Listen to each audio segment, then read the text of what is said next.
El título del mensaje de hoy es Todo ayuda para bien. Nos gusta, ¿no? ¿Estamos seguros de eso o no?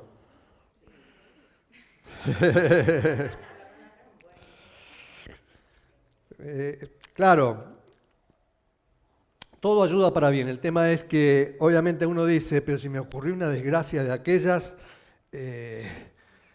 no voy a estar contento. Y claro, nos vamos a estar contentos. Nos va a ocurrir alguna desgracia, como no estamos exentos de que nos pase algo, y evidentemente vamos a ponernos mal. Pero el tema es que eso tiene que ser una emoción temporal, momentánea, en la cual nosotros tenemos que ir sosegándonos, tranquilizándonos y entender que a lo mejor la circunstancia que nos toque vivir, en definitiva, va a ser para bien. Claro, para eso tenemos que tener un convencimiento, para eso tenemos que tener una seguridad, para eso tenemos que tener una fe determinada para poder vivir las malas circunstancias de una manera positiva, de una manera feliz, si se quiere, en un momento difícil. Vamos a hablar del famoso, ¿dónde podemos encontrar algo de todo ayuda para bien? En el libro y la carta a los romanos, ¿sí? El apóstol Pablo nos habla en la carta a los romanos, en el capítulo 8, básicamente. Y básicamente este versículo es uno de los versículos que la mayoría de los creyentes, apenas empezados, es el primero que memorizamos, porque nos gusta. Todas las cosas ayudan para bien. Y nos encanta. Y claro, queremos creerlo. Queremos vivirlo y decimos, claro, y lo citamos y lo aprendemos de memoria y lo sabemos, pero claro, cuando llega el momento de la dificultad y de las malas ondas que llegan a nuestras vidas y las desgracias, ahí ya no nos acordamos mucho del versículo. Pero el versículo lo van a tener allí, ahí atrás, a ver, creo que están los 4 juntos. Bueno, fíjense, ahí los tienen en 3 versiones distintas. De la carta de los Romanos, versículo 28, el capítulo 8.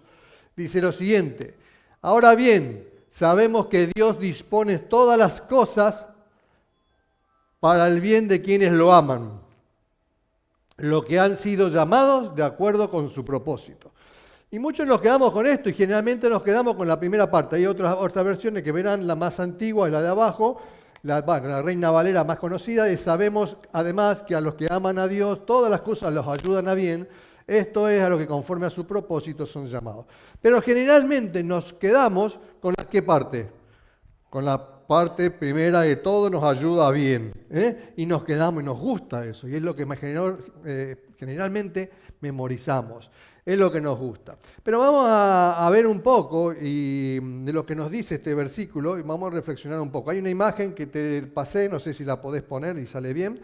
A partir de esa imagen me la dejás de fondo. Esta es una versión más moderna del mismo versículo y ahí la tienen para que lo vayamos estudiando. Vamos a empezar con algo, que es la primera palabra que dice este versículo según esto, ¿sí? ¿Qué es lo primero que dice? Bien, ¿ahora bien qué? Sabemos. ¿Sabemos qué? ¿Lo sabemos? ¿Qué significa saber? Nosotros tenemos que pensar que cuando yo digo sabemos, tengo que estar seguro de lo que estoy diciendo. ¿Sí? Porque, a ver, muchos decimos que sabemos y en realidad yo sé hacer una pizza. Sí, bueno, masa, harina, agua, levadura, a lo mejor el queso, el tomate, a lo mejor yo puedo ir hasta el supermercado y comprar los ingredientes y puedo tenerlo claro, yo sé cómo hacer una pizza, pero el tema es que yo me ponga a hacer la pizza y que después la pizza me salga bien. Ahora, indudablemente, si ustedes leen esta frase, ¿qué es lo que está diciendo el apóstol Pablo? ¿Qué es lo que nos está haciendo? Está diciendo una afirmación. Él dice, ahora bien, sabemos que Dios dispone todas las cosas. Él está hablando, y cuando dice sabemos, ¿quién está diciendo? En plural, que él y a los que le está hablando, y en este caso a los creyentes de Roma, le está diciendo, nosotros sabemos Sabemos, esto es una afirmación. Y esta afirmación también nos tiene que incluir a nosotros hoy en día, si realmente sabemos esto. Podemos conocer el versículo, por eso le digo, podemos conocer las cosas de Dios de una manera teórica, y la otra cosa es saberlo desde la experiencia. Yo lo sé, porque aparte que lo dice en la Biblia, yo lo viví. Porque aparte de todo esto que dice el apóstol Pablo, a mí me pasó esto y yo puedo, con mi testimonio, puedo decir que lo sé en carne propia. Amén. Entonces cuando decimos sabemos, Dios en realidad, Pablo está diciendo que de alguna manera es necesario que Dios nos hable. ¿Cómo va a saber Pablo si Dios no le habla? Evidentemente tiene que haber una relación entre, este caso, el pastor, el apóstol Pablo, entre nosotros con el Dios. Tiene que haber una relación determinada para que Dios nos hable, para que su espíritu nos hable, para que su palabra nos hable. Si nosotros no tenemos esa comunicación, yo jamás voy a saber. Hoy en día, si yo no tengo esa relación con Dios y no tengo esa comunión con el Señor, yo no voy a saber nada. Puedo leer la palabra de Dios, pero no voy a saber nada, porque yo necesito no solamente leer el versículo. Ahora bien, sabemos que el hecho de que yo lo lea no me significa nada. Yo lo tengo que saber bien adentro. Ahora, vamos a ver el contexto. Por eso es importante que tengamos comunión con Dios para decir y estar enterados de veras de lo que Dios está haciendo con mi vida y mis circunstancias. Mira, vamos a ver el contexto, los dos versículos anteriores de este Romanos 8:28. Vamos a leer el 26 y el 27. Una versión moderna, yo tengo acá, dice así: asimismo, en nuestra debilidad, dice el apóstol, el Espíritu en mayúscula acude a ayudarnos. No sabemos qué pedir, pero el Espíritu mismo intercede por nosotros con gemidos que no pueden expresarse con palabras. Y Dios, que examina los corazones, sabe cuál es la intención del Espíritu, porque el Espíritu intercede por los creyentes conforme a la voluntad de Dios. Menos mal, ¿no? Menos mal. Esto quiere decir que yo puedo estar pidiendo cualquier cosa, pero el Espíritu de Dios intercede de otra manera y le está diciendo a Dios, no le hagas caso, no le hagas caso. Dale esto, porque esto va a ser para su bien. La versión más antigua dice así: de igual manera el Espíritu nos ayuda en nuestra debilidad, pues ¿qué hemos de pedir como conviene? No lo sabemos, pero el Espíritu mismo intercede por nosotros con gemidos indecibles. Evidentemente el apóstol dice, no nos está diciendo que no tenemos que orar, que no tenemos que tener comunión con Dios. Total, el Espíritu va a interceder a solas, va a interceder por nuestros problemas. No es esto el tema. El tema es que nosotros tenemos que ponernos delante de nuestro Dios, hincar nuestras rodillas, clamar sobre nuestro dolor, sobre nuestra angustia, sobre nuestras dificultades y expresar toda nuestra emoción, todo lo que estamos viviendo en el momento delante de nuestro Dios y saber esperar cuál es la voluntad de Dios para esta circunstancia que me toca vivir. Es muy importante que entendamos esto. Ahora, nosotros generalmente cuando estamos pasando un dolor muy grande, generalmente, a veces no sabemos cómo expresarnos delante de Dios. Y a veces solamente podemos llorar. O podemos estar en un drama muy grande y nosotros podemos estar clamándole a Dios y nuestras lágrimas solamente están hablando delante de nuestro Dios. Pero ahí es cuando el Espíritu de Dios se encarga de interceder por nosotros en lo que realmente necesitamos.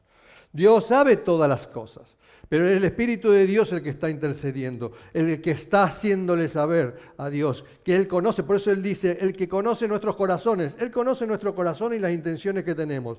Pero eso es lo de menos. Lo importante es lo que Dios quiere hacer con tu vida y en este caso con tu circunstancia. Ahora bien, tenemos que gracias a este conocimiento tenemos certeza de poder vivir en confianza. Cuando nosotros estamos con problemas, tenemos que estar confiados. Podemos estar ahí con un dejo, pero confiados. El Señor en su momento va a arreglar esto. En su momento no sé cómo va a ser, pero esto Dios lo va a utilizar. Esto no sé cómo va a ser, porque no tengo idea. Pero tranquilo. El segundo punto es de lo que dice en esta... Poneme la imagen. En esta versión más moderna dice que Dios dispone todas las cosas. Acá entramos ya en otro punto donde a veces no nos gusta mucho porque parecemos que Dios maneja todas las cosas en su voluntad y nosotros parece que no tenemos nada que hacer en esto. Pero dice, Dios es soberano y omnisciente. Dios, Él decide, cuando nos creó, Él ya ha decidido muchas cosas sobre nuestra vida. Incluso tiene las bendiciones preparadas para cada uno de nosotros. Lo que pasa es que nosotros cuando confluimos en su voluntad, también es como que nuestra voluntad se tiene que alinear con la voluntad de Dios. Si nosotros nos agradamos de la voluntad de Dios, todo es más fácil.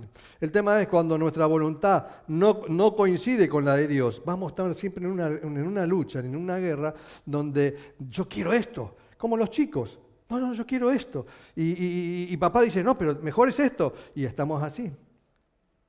Cuando nuestra voluntad confluyen,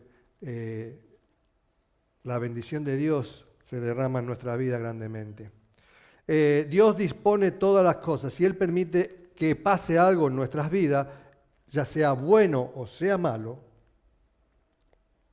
como dice después, a los que aman a Dios, tiene un propósito. Algo va a suceder, pero todo va a ser para nuestro bien. Cuando nosotros no vemos la solución clara, cuando nosotros no vemos la salida a esto, no necesariamente tengo que comprender las cosas, porque a veces cuando nos pasan las desgracias queremos comprender por qué me pasó esto y a veces no lo vamos a saber. Por lo menos en el primer tiempo a lo mejor no lo sabemos, después podemos saberlo. Hay cosas que tienen que ver porque hemos tomado una mala decisión, porque hemos tenido una conducta inapropiada, no estoy hablando de eso. Estoy hablando de que a veces suceden cosas y vos querés explicarle por qué esto a mí y por qué no a mí. Y entonces no siempre vamos a saber todas las cosas. Y entonces tenemos que descansar de que Dios, por eso esto es una afirmación que hace el apóstol Pablo, es una afirmación. Esto es, sabemos. El tema es, ¿lo sabemos? ¿Que Dios dispone todas las cosas para el bien? Y si lo sabemos, ¿por qué sufrimos cuando estamos en desgracia? ¿Por qué desaparecemos cuando estamos en desgracia? ¿Por qué transmitimos nuestra emoción, nuestro dolor, nuestra bronca, nuestro enojo cuando nos pasa algo? Dios dispone todas las cosas y nosotros por fe tenemos que descansar de que lo que nos ocurra, sea bueno o malo, es para el bien. Pero claro, se tienen que dar algunas cosas. Tercer punto. ¿A quiénes va dirigido esta afirmación? ¿Están seguros con eso? Uno solo está seguro. ¿Los demás están seguros o no? Va dirigido a quienes aman a Dios. O sea, esto no es para todos, porque todos podemos citar el versículo, podemos haberlo aprendido de memoria, podemos hablar del capítulo, podemos hablar del apóstol Pablo, pero en realidad va dirigido a personas que aman a Dios. No que leen el versículo y que se saben el versículo. Tiene que ver con amar a Dios. Y es un punto muy importante, porque podemos decir que amamos a Dios, pero si nosotros andamos sin tinieblas, no andamos en la verdad, no practicamos la verdad y por lo tanto también tenemos problemas entre nosotros. ¿Por qué no practicamos la verdad? Entonces, amar a Dios es una cosa muy distinta. O mejor dicho, es una cosa que tenemos que tener claro que es amar. A veces amar es como pensamos que es en la vida cotidiana. Si me haces lo bueno, te quiero. Si me haces algo malo, ya me enojé.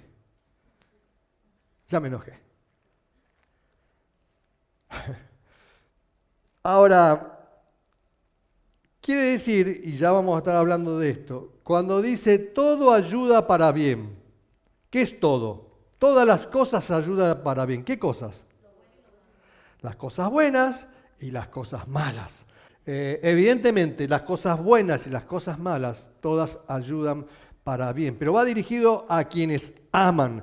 Quiere decir que las cosas buenas y las cosas malas no es lo mismo para las personas que no aman a Dios. Y son cosas buenas y son cosas malas, pero no es lo mismo para quienes no aman a Dios. Entonces hay una gran diferencia que tenemos que percatarnos de esto.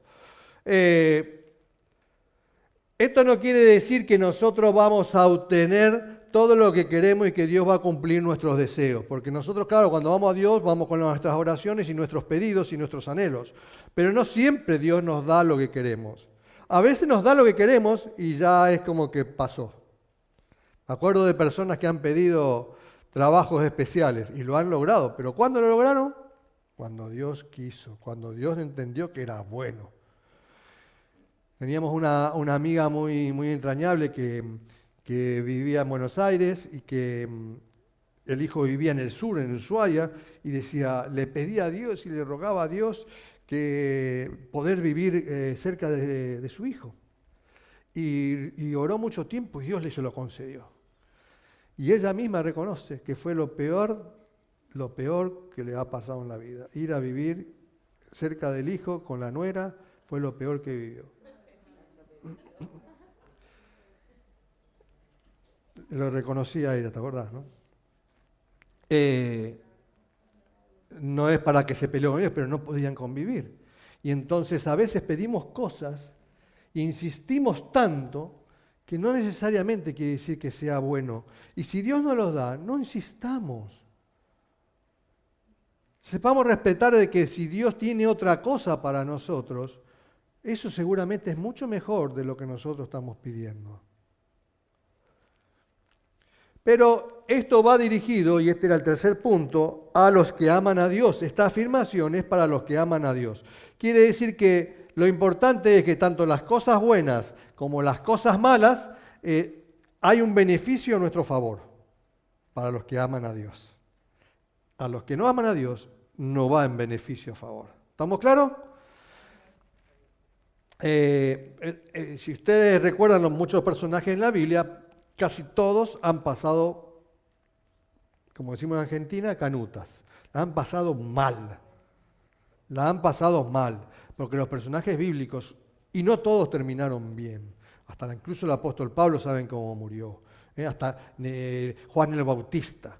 Pero eso no quiere decir de que tu vida haya sido una vida infeliz, sino una vida dentro del propósito de Dios y de la voluntad de Dios. José, ahora vamos a estar hablando un poquito de José, pero en general Jesús mismo, todos los personajes han pasado dificultades. Pero lo importante es qué es lo que se tiene que cumplir en la vida de nosotros y vivirla con gozo y alegría. Ahora bien, punto 4. Vamos rápido, ya terminamos con esto. No me creen, ¿no? No me creen. Punto 4. Dice en esta imagen, hemos visto primero de lo que sabemos, hemos visto que Dios dispone todas las cosas, vimos por tercer punto a quién iba dirigido, esta afirmación del apóstol, y ahora nos falta lo último, los que han sido llamados de acuerdo a su propósito. Esto es fundamental, por eso digo, nos gusta acordarnos de que todo ayuda para bien y nos animamos, pero nos olvidamos que si no se cumplen otras cosas, o si no se dan otras cosas, esa frase no me sirve a mí. Entonces, tenemos que estar claros en esto para aprovecharnos de lo que Dios afirma, en este caso a través del apóstol Pablo.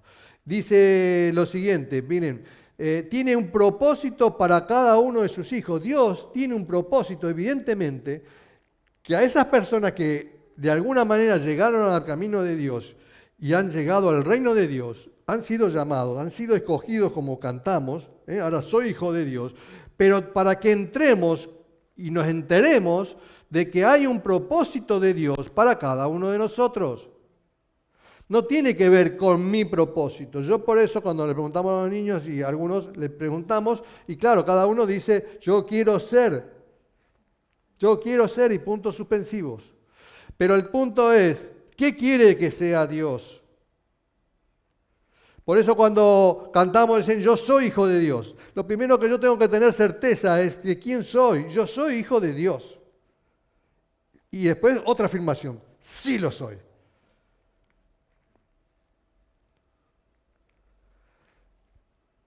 Va de acuerdo con su propósito. Mire el Salmo 138, mire lo que dice, del 7 al 8.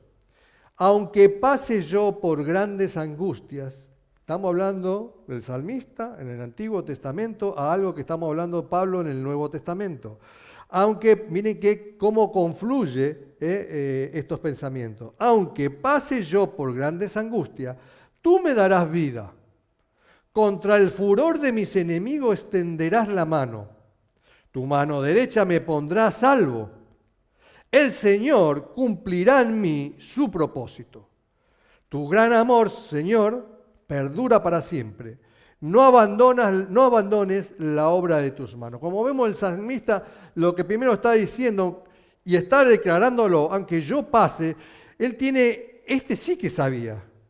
Este sí que sabe lo que está hablando. Este sí sabe que las circunstancias, aunque yo vaya y viva momentos difíciles, tú me darás vida. Él sabe que incluso le van a venir momentos difíciles, porque si lo está declarando es porque sabe que van a venir momentos difíciles. Pero la seguridad que tiene es, tú me vas a dar vida. Tú me vas a dar ánimo para enfrentar ese momento. Tú me vas a sacar de esto. Yo estoy tranquilo cuando me llegue ese momento. Por eso el Señor después dice, cumplirá en mí su propósito, porque evidentemente entiende también que acá no es lo que yo quiera, porque si yo quiero, claro, no quiero pasar ninguna dificultad. Si yo quisiera que todo me vaya bien, que a mis hijos les vaya todo bien, que a mi familia y a mis amigos les vaya todo bien.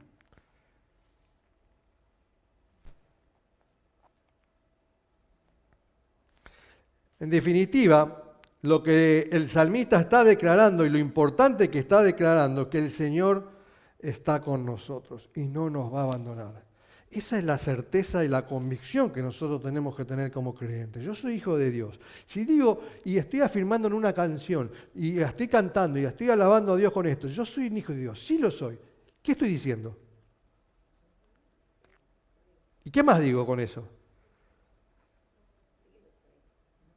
Vos sos mi papá. Porque yo estoy declarando que soy yo de quién. Yo soy hijo de papá. Y entonces estoy diciendo papá, estoy declarando que, bueno, estoy afirmándome en mi padre. Y esto es importante. No es que solamente quedo en mi función, en mi función como hijo, sino quedo en lo importante de quién es él. Yo soy hijo de Dios, pero acá lo importante no es que yo soy, sino quién es él.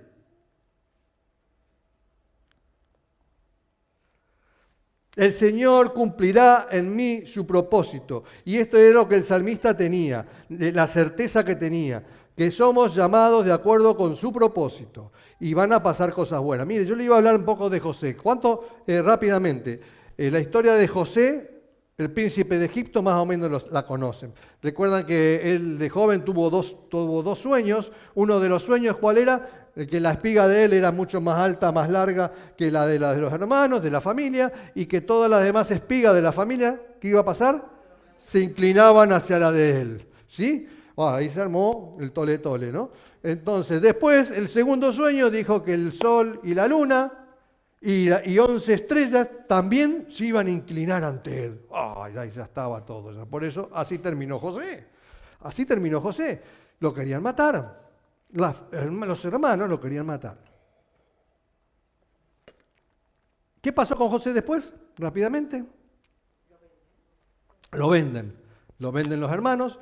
Lo venden como qué? Como esclavo. ¿En dónde termina? En Egipto como esclavo. Después, ¿dónde termina? Termina en la cárcel. Ustedes dirían, la que me está pasando. Pero siempre decimos, y cada uno vive su malaria, la vive como que es la peor de todas. Que esa angustia no hay como la que yo estoy viviendo, lo que yo estoy padeciendo, pero hay otras personas que han vivido cosas peores. que tus hermanos te quieran matar, que te terminen vendiendo, que prácticamente te tiraron en un pozo y casi te matan, que te terminen vendiendo como esclavo. Terminás yendo a otro lugar, a otro país desconocido y terminás como esclavo y haciendo cosas que no querés hacer. No solo eso, que después te meten en un enredo y te mandan a la cárcel. ¿Qué pensás que va a pasar con tu vida? ¿Todavía tendrías esperanza de que van a pasar cosas buenas? Entonces, si vos te centrás solamente en la desgracia, seguramente no tendrías salida. Pero como José era un hombre de Dios, y como Dios no dejó de acompañarlo y de ir, como decía el salmista, Dios siempre va a estar conmigo, no me va a abandonar, José también sabía que Dios estaba con él, más allá de las circunstancias difíciles, porque incluso hasta los egipcios veían que todo lo que él hacía prosperaba y que Dios estaba con él. Por eso todo lo que hacía prosperaba. Y entonces él tenía un convencimiento no solamente de saber cosas teóricas de la familia que había aprendido, sino ya en carne propia estaba viviendo la presencia de Dios en su vida en los momentos difíciles. Pero vamos a esto. Él termina, y todos sabemos que después le interpreta el sueño de Faraón y termina siendo el administrador de Faraón. Y termina siendo quién es. Pero cuando él declara que en su vida pasaron cosas y llegó la bendición de Dios. Vamos a ver lo que pasó en el versículo Génesis 41, 51 y 52.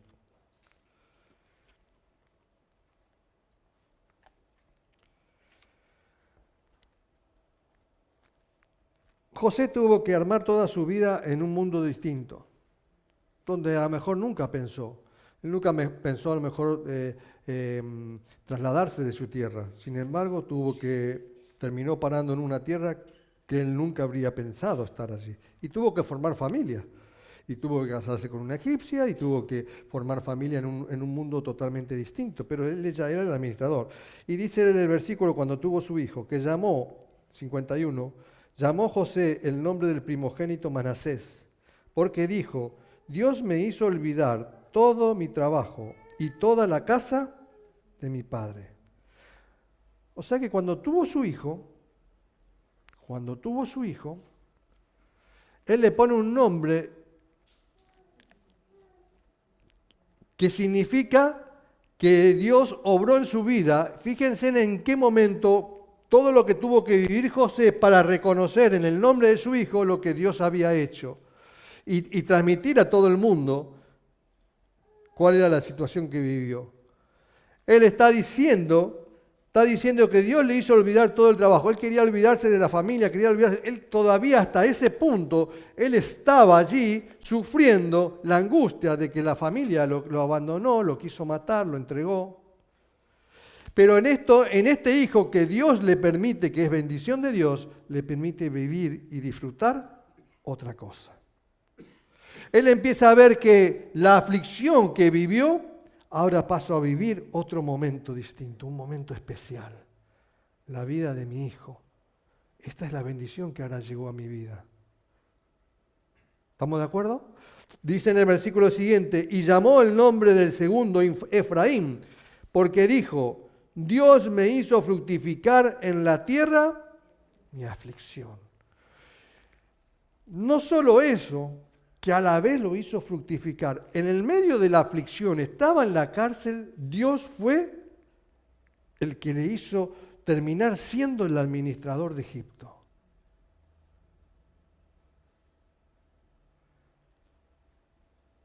Acá vemos que Dios dispone las cosas. Toda la desgracia que venía viviendo José, Dios dispone ahora que es otro tiempo para José.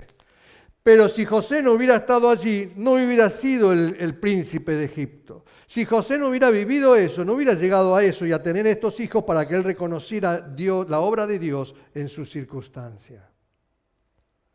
Es importante que entendamos que Dios dispone nuestras circunstancias. Y en el 45:5, para que ustedes terminen ya de entender esto, dice, capítulo 45:5, dice, ahora pues, cuando se encuentra y se reencuentra con sus hermanos en Egipto, ahora pues no os entristezcáis ni os pese de haberme vendido acá, porque para preservación de vida me envió Dios delante de vosotros. Cuando se encuentra con sus hermanos, que fueron a buscar comida porque había hambre en la tierra, se encuentran con José, y José lo ve a los hermanos que no le reconocieron, pero José termina diciendo: yo me olvidé de que todos ustedes me quisieron vender y que actuaron mal conmigo, pero que yo ahora entiendo de que ustedes no me mandaron a Egipto.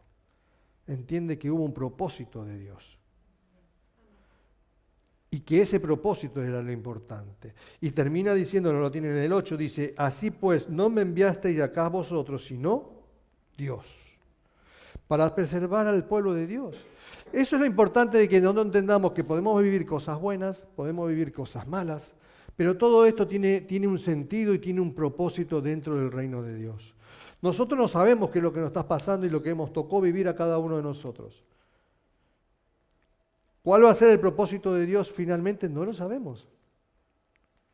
Tal vez lo sepamos en un tiempo, pero tenemos que descansar, tenemos que tener paz, tenemos que tener tranquilidad de que Dios tiene claro cuál es el propósito con nuestras vidas. Y tenemos que descansar que nuestro Padre, nuestro Dios, el único Dios verdadero, Él quiere lo mejor, porque todas las cosas ayudan para bien.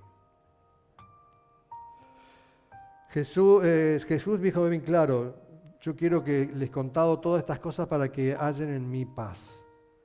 En el mundo tendréis aflicción, pero anímense, confiad, yo he vencido al mundo. Entonces usted tiene que entender de que acá lo importante no es que son las cosas buenas ni las malas, sino lo que yo voy a hacer con todo esto. Y si yo todavía tengo vida, a pesar de que acá se... Por eso Martin Luther King decía: aunque yo supiera que mañana tirarían la bomba atómica, yo igual hoy voy a plantar un árbol, voy a escribir un libro, ¿no? Esto es tener la certeza de que si yo tengo vida, no sé, pero Dios tiene un propósito conmigo, y cuándo va a terminar esto no lo sé. Pero si hay vida es porque hay un propósito de Dios. Y descansemos en eso. No tengo por qué saberlo todo. Y ya terminando, para que reflexionar un poquito más. En Romanos 8, en el capítulo 8, empieza diciendo básicamente que estamos libres de condenación. En Romanos 8 dice bien claro: ahora pues ninguna condenación hay para los que están en Cristo Jesús, los que no andan conforme a la carne, sino conforme al Espíritu. Es el Espíritu el que nos guía. Aquellos, bien el apóstol Pablo dice, son hijos de Dios aquellos que son guiados por el Espíritu de Dios. Por eso, si el Espíritu de Dios no nos guía, no permitimos que Él nos hable y no nos guíe, evidentemente no estamos en la unidad del Espíritu con Dios, ni estamos unidos a Jesucristo. Lo importante de todo este capítulo, para disfrutar de las bendiciones y disfrutar de las victorias en los momentos difíciles, nosotros tenemos que estar unidos al Señor. Si nosotros no estamos unidos a Cristo, difícilmente podamos vivir esta palabra. Concluimos. Vamos a ver 2 puntos. Punto A: los que no aman a Dios. Los que no aman a Dios, las cosas buenas y malas no son necesariamente para el bien. ¿Estamos de acuerdo de eso? Claro, dice, bueno, pero se ganó la lotería. Oh, pero mirá Inditex, mirá Zara, tienen más plata. No significa que sea para bien. Uno dice, bueno, pero da más trabajo a mucha gente, pero no significa que sea para bien. O no necesariamente es para bien. Las cosas buenas incluso te alejan de Dios. Porque muchas personas, cuando le pasan cosas buenas, se alejan de Dios, porque van a disfrutar su vida. Ahora sí voy a disfrutar de mi vida. ¿Qué piensan la gente cuando dice, si te ganara la lotería, qué harías? ¿Qué piensan? me voy a inclinar a Dios y voy a servirle todos los días. No, dice, me voy a comprar una casa, le voy a comprar una casa a fulano, me voy a comprar un barco. Lo que pensamos es salir de viaje. No pensamos en acercarnos al reino de Dios. Por eso los discípulos fueron los discípulos del Señor, pero cuando tuvieron que dejar su negocio, no tuvieron dudas en dejarlo todo. Acá lo importante es seguirte a ti, Jesús. Si hiciste semejante milagro, no me interesa lo que está ahí. Quiero seguirte. Quiero ir al lado del que siempre hace milagros. Quiero vivir al lado del que siempre está haciendo milagros. ¿O no? Pero esto es lo que sucede a los que no aman a Dios. Esto es lo que sabemos. Ahora, lo segundo es a los que aman a Dios. ¿Qué deberíamos hacer cuando suceden cosas buenas? Recordar siempre que estamos dentro del plan de Dios. Porque cuando nos pasan cosas buenas, así como a los que no aman a Dios, nos perdemos enseguida. Las cosas buenas nos separan generalmente de Dios. Las cosas buenas a veces nos alejan de cuál es la prioridad, de que tengo que servir, que Dios es lo primero. Nos aleja de la prioridad, que primero es Dios. Hemos dicho y hemos aprendido que en hebreo se conjuga él, tú y yo. Pero no olvidamos que Dios es el primero, porque estamos bien. Cuando estamos bien, dejamos de venir y dejamos de tener comunión. Pero si así me va bien, ¿para qué voy a tocar? No, sigamos igual. ¿Para qué si está todo bien así? No tenemos que olvidar que estamos dentro del plan de Dios y que se tiene que cumplir el plan de Dios. Si yo me alejo de su propósito, las cosas no van bien. Hay cosas buenas que pueden desviarte o alejarte del plan divino. Primero es Dios. Lo segundo es que a los que aman a Dios, cuando suceden cosas malas, ¿qué tenemos que hacer? No agobiarnos. Tenemos que tranquilizarnos en algún punto y proclamar. Que haya un dolor muy fuerte, muy grande, Dios es Dios. Como decía el salmista, aunque viva angustia, yo sé que tú estás a mi lado. Yo sé que van a pasar cosas buenas, que tú no me vas a abandonar y que tus propósitos se van a cumplir. No agobiarnos, porque las cosas buenas y las cosas malas son temporales. Y si hay vida, el propósito de Dios se va a cumplir. Todavía hay cosas por hacer de Dios en nuestra vida. Y entonces tenemos que tranquilizarnos. Clamar a Dios. Incluso a veces estar en la presencia de Dios, e incluso podemos estar callados. Podemos estar sin decirle nada, porque no hay necesidad de decirle algo a veces. Porque a veces pensamos que tenemos que hablar y que si no le hablamos, no, pero ponete de rodillas y quédate ahí esperando que Dios te hable, que Dios te diga algo. Y si no te dice nada, quédate tranquila, quédate tranquilo, porque Dios te está viendo y porque sus pensamientos son mucho más altos que los nuestros. Descansa, encuentra paz, porque Dios es bueno y Dios tiene un propósito contigo. Lo último, ¿cómo estar seguro de que todas las cosas ayudan para bien? ¿Cómo puedo estar seguro yo de eso? Primero es amando a Dios. ¿Cómo amamos a Dios? ¿Cómo amamos a Dios? Y obviamente amando a Jesucristo. Si no amamos al Hijo, no podemos amar al Padre. ¿Cómo amamos a Dios? Adorando y sirviéndole. La palabra dice, solo a Dios adorarás y solo a Él servirás. Ese es el primer mandamiento. Tenemos que amar a Dios. Y esa es la prioridad. Primero Dios. Primero Él. Mientras nosotros fijemos eso, estamos y podemos disfrutar de esta palabra, de que todas las cosas ayudan a bien o para bien.